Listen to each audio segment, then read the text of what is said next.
আসসালামু আলাইকুম everyone, this Obaid Akash. Welcome back to my blogs. আশা করি সবাই ভালো আছেন এবং সুস্থ আছেন। তো অনেক দিন যাবত আপনাদের সাথে হয়তো বা কথা বলা হয় না বা কোনো ব্লগিং সেট আপে কোনো ব্লগ টক দেওয়া হয় না। কারণ হচ্ছে যে আসলে কোনো জায়গায় ঘুরতেই যায় না, তো আপনাদেরকে কী দেখাবো। তো সেই কারণে আসলে কোনো ব্লগও করা হয় না আর ব্লগ আপলোডও দেওয়া হয় না। তো রিসেন্টলি একটা ব্লগ দিছি, তো সেটার মধ্যে কোনো ভয়েস নাই, শুধুমাত্র মিউজিকের সাথে বাইক চালাইছি এই, আর কিছু না। যেহেতু বৃষ্টি পড়ছিল আর নতুন গোপ্রো কিনছি, সেটা একটু ওয়াটারপ্রুফ সাইডের টেস্ট করা হলো।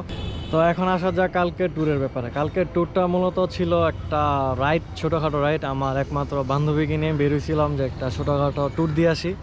ট্যুরটা আসলে ছিল একটা জায়গায়, তো রাস্তায় বের হওয়ার পর চিন্তা করলাম যে না, অন্য জায়গায় যাওয়া যায় কিনা সেই ব্যাপারে। তো ভাবতে ভাবতে জ্যামের জায়গায় পৌঁছে গেছি। তো সেখান থেকে বাইরে হয়ে যেখানে আগে প্ল্যান ছিল সেই জায়গায় পৌঁছাতে দেরি হয়ে যায়। তো যেই শ্যুটগুলো ছিল সবগুলোই রাস্তা কেন্দ্রিক, তো এখানে বেশি কিছু দেখানোর নাই।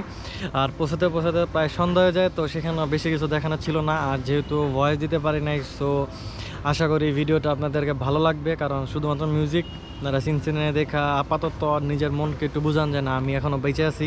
ইউটিউবে আসার প্ল্যান আছে ফিউচারে, যদি সব কিছু ঠিকঠাক থাকে ইনশাল্লাহ আরও ব্লগ টক দিব। কিন্তু এখানে একটা কারণ আছে। তো এই কারণটা হচ্ছে, আমি কালকে ট্যুরে যাওয়ার প্ল্যান করছি, নিজে নিজে চিন্তা ভাবনা করছি যে না আমি ট্যুরে যাব। তো সেই ঠিক তার কিছুক্ষণ আগ মুহূর্তে আমার এক ফ্রেন্ড আমাকে কিছু মেসেজ পাঠায়। মেসেজগুলো আপনারা দেখেন।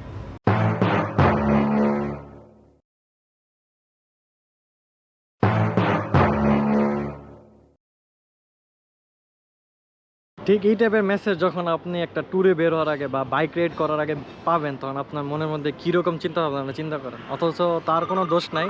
কারণ হচ্ছে যে সে জানতো না যে আমি ট্যুরে যাব।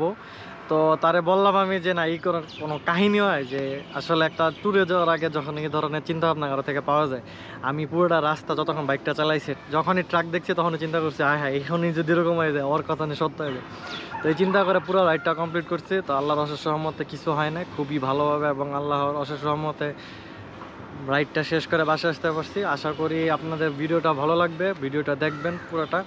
তো এখানে ম্যাক্সিমাম কিছুই নাই, সব কিছুই হচ্ছে যে আমার হেলমেট থেকে শ্যুট করা। তো এখানে ভয়েসও নাই, তো জাস্ট মিউজিক দিয়ে ভিডিওটা করা। আশা করি ভালো লাগবে, লাইক দিবেন আর সাবস্ক্রাইব করবেন আমার।